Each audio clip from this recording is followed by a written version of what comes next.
For traffic, Yankee Lima's crossing, runway 0523, going to be taxiing 29 from 17. Alright, so I'll demo the first kind of short-field takeoff, I'll fly the circuit and then come back and do a short-field landing for you, just so you got the right picture in your mind, and then it's all you. Alright, so I can take control here if you'd like. Air controls, thanks. Yeah, like I said, we'll use as much runway as we possibly can, so I'm going to just kind of taxi us out right over to the very beginning of 17 here. A pretty wide corner here. Go to where the runway starts. There we go. So now we're using as much runway as we can. We're lined up with the center line, our nose wheel's straight. That's, you know, start with a good start. And Bref traffic, King is departing runway 17, that's 17 for the circuit. So, control column pretty neutral, brakes are applied. We got flaps 10 down, full power. We're between that power range, we might even be a little bit higher than that 2380. So, brakes off, we accelerate down the runway. Just to our 55 knot rotation speed. Or correction, 50 knots at this point. There's 50 knots, we rotate. And we just keep pulling that nose up to maintain 55 knots. We'll clear that obstacle. Gently let the nose back down. For traffic, Moody Golf Mike Golf to our 70 knots. To the northeast. Golf Mike Golf Romeo, ran for traffic. That's the short field takeoff.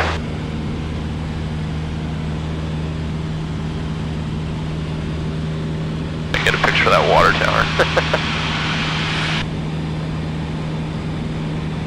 So what we're going to do, yeah, like I said, we're going to extend the downwind just a little bit farther than we normally would. That's to allow us a lot more time than usual to set up a nice stable approach, because that's the key to a good short field landing, is a good stable approach. Nail your airspeed right on. Nail the descent path. Alright, normally would have turned base somewhere around there.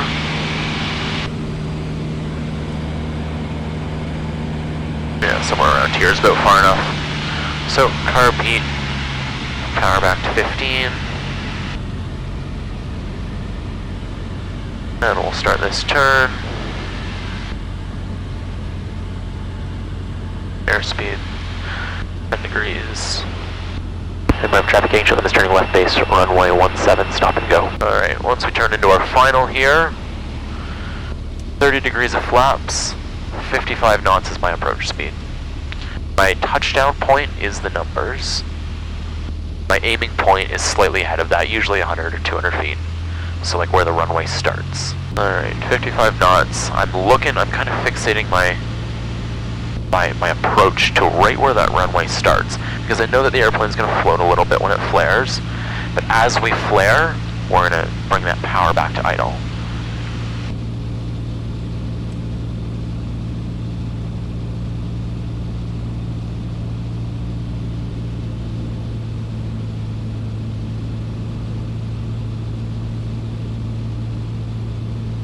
So 55 knots, clearing the obstacle. So I'm still aiming ahead of the runway. Coming into the flare. Bring that power to idle.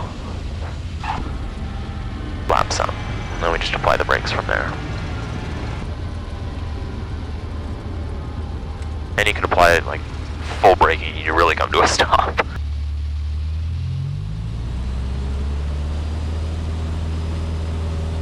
Good, yeah, full power is confirmed. We're on the correct runway as per our heading indicator. Airspeed's alive. And there's our 50 knots. And you pretty much pull up to maintain that 55. Nicely done. And start letting that nose down a bit. We're clear of the obstacle. Good. That's all there is to it. The airspeed indicator has a lot of lag associated with it, so you kind of pull that nose up to where it hits 55 and you just kind of hold it there and wait to see what it does. That was perfect though. Yeah, so kind of out a little bit farther, somewhere in here, yeah. We're a little bit beyond what we normally would turn base. Just kind of set yourself up as normal.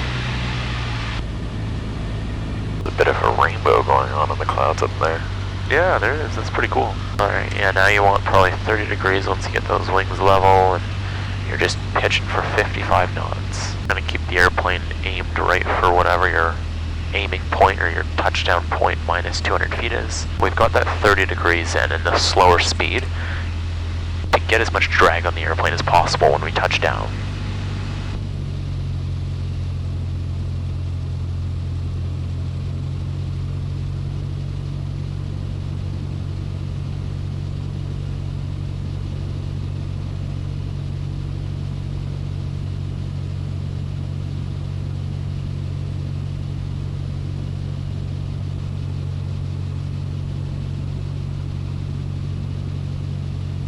Red for traffic.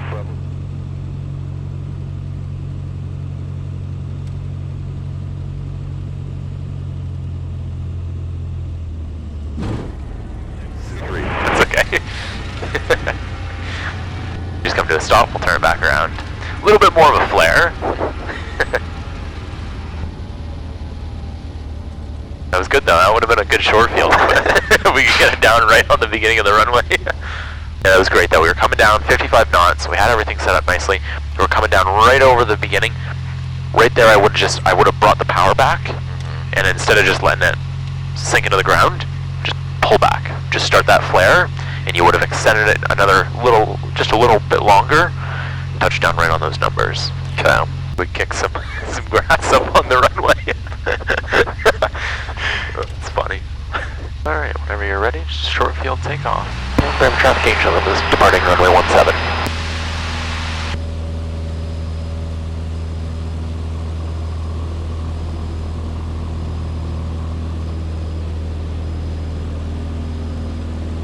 Good, 50 knots. Good, yeah, and hold it right about there. There's our obstacle.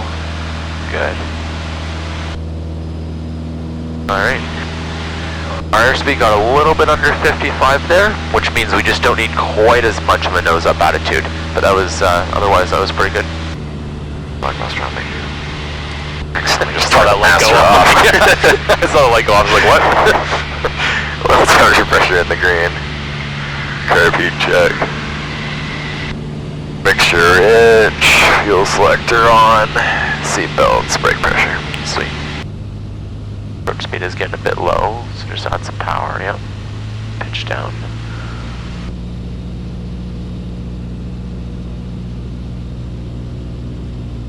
Alright, yep, start slowing that airplane down a bit. Okay. Right in there, and power to idle as you flare. Good. That's all it is, flaps out. And you would apply full braking, but you can just kind of slow us down gradually here. Beautiful. Textbook right there. Like, great. Without hitting the grass this time. Yeah, no, that was great. You're right on the numbers there. Hey, Brave Traffic Angel is backtracking runway 17 for departure. Red for traffic, Bravo Sierra Lima, turning final, touch and go, runway 23. Why? We might switch to 2-3. But we can take off this one.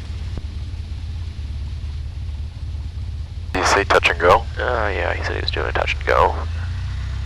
That guy, and then there's one guy on final here.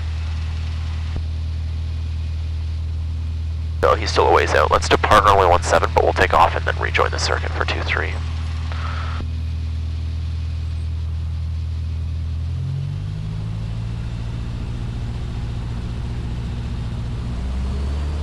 Good. Full power confirmed. We'll get your call here. Brave Traffic Angel is departing runway 17, departure to rejoin the circuit 2-3.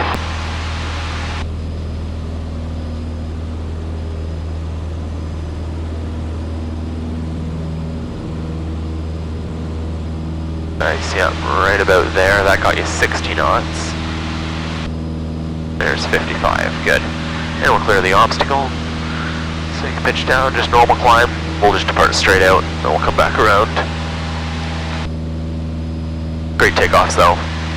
I don't really have anything to say on those. We had that guy that was just departing. He is...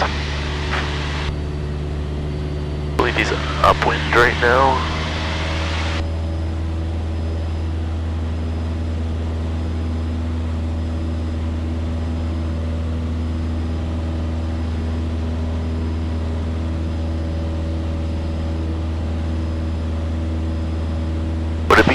to go and try and join it instead of straight out? Runway 23.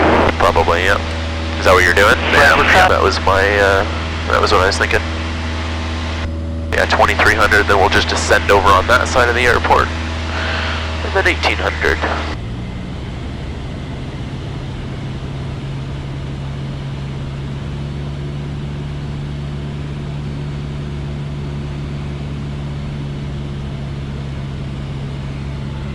Traffic 8 Joe Lima's overhead the field at 1,800 feet. Gonna join the mid-left downwind runway 23.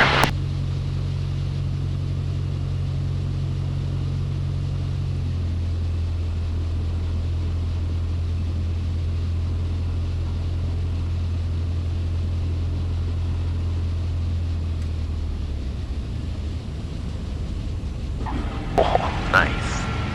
And flaps up. Good. Now we'd come to a stop. Good. This guy is on final low behind us, so why don't we change things up? Just get this trim set and you can do a soft field takeoff for me. A soft field, okay.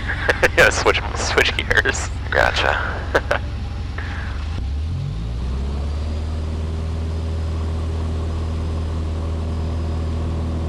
There you go.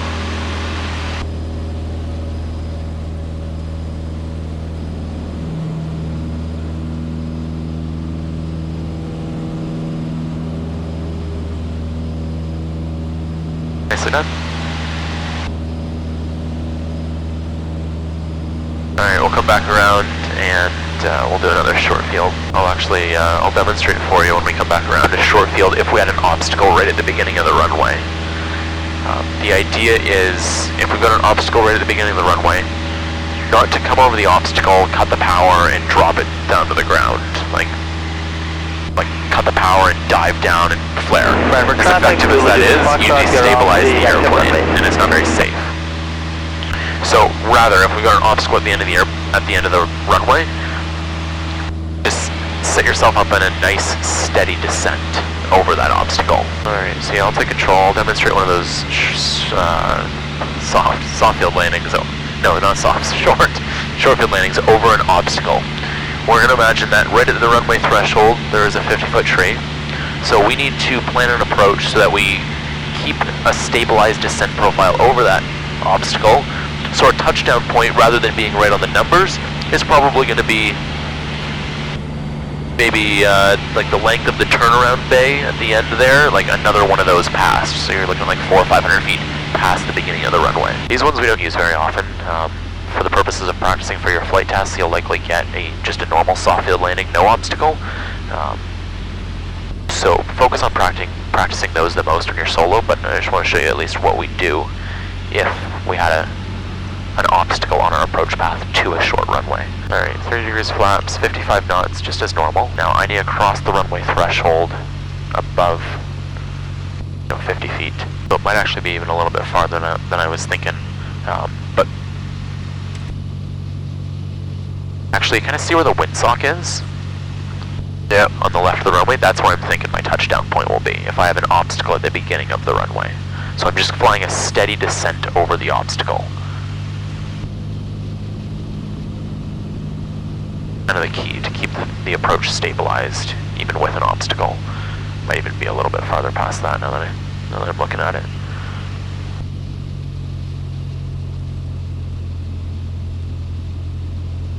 Alright, yeah, might be a little bit farther past, 55 knots. We're coming over the threshold, 100 feet above.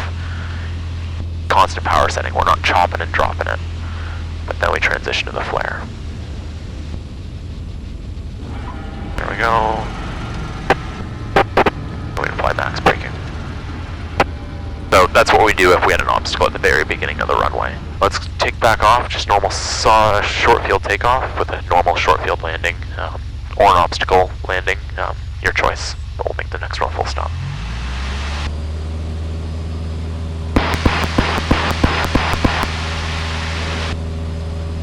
Nice.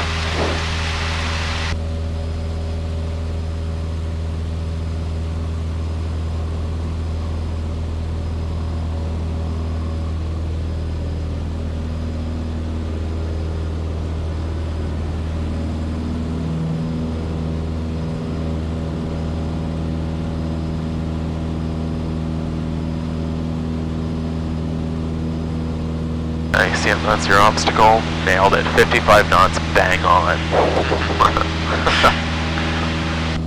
You're insane. But yeah, some practice with this solo and you'll be nice and sharp on it. From there, what we'll do after you got the soft fields done, we're pretty much done in the circuit finally. Finally. We're going to go out, we're going to do a practice area tour likely, so just kind of some basic map reading. You've got a VNC chart, right? Yeah. Good. So we'll get you, like, I just want to go out, make sure that you're familiar with how to get to the practice areas and how to get back to the airport. And then our next lesson from there will be forced landings. In forced landings, we'll do like a dual forced, and then you can go out and practice them solo. Precautionaries after that, and then cross countries. So nice that it's still light out at 6 o'clock finally. Right. I'm so sick of winter. Yeah, I know. The days are like 7 or 8 hours long. It's like, ah. Alright, normal short field or short field over an obstacle? I don't know. Right, try one with an obstacle. May as well. Alright, so yeah, you kind of want to assume there's a 50-foot tree right at the end of the threshold there. You want to clear that tree and then touch down somewhere around where the windsock would be, slightly after that.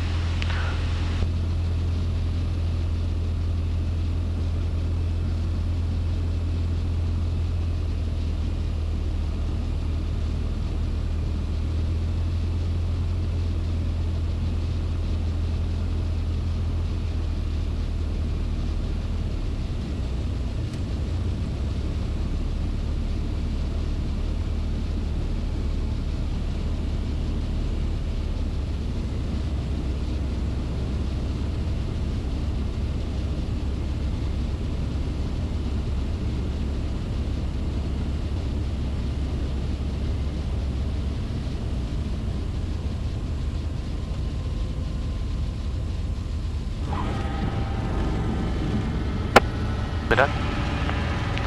Alright, make this one a full stop. Notice how much longer we flared there? Mm-hmm. Did it feel like the flare really dragged itself out? Yeah, like I felt like I was floating down the runway for quite a while. It's because our approach speed was 65. Yeah, so just that, 10 knots more or 10 knots less, as, when you approach at 55, you just destroy that flare. Like, the flare is non-existent. You just pull that nose up and you're on the ground. That's the importance of approaching at a low airspeed on a short field approach. So go back and watch the video, check your approach speed. I kind of stopped looking at the airspeed once I was over the runway. Yeah, exactly. That was great flying though. You picked that stuff up really naturally. Unless you have any questions or anything about it, I think go ahead and get some solo practice. I had to get that first one out of the way. Yeah. Figure out it was too short. Yeah, a little too short, yeah. Oh, looks like we got a lineup. Yeah, we do. Holy. Just turn it around facing the same way as the JF and BSL.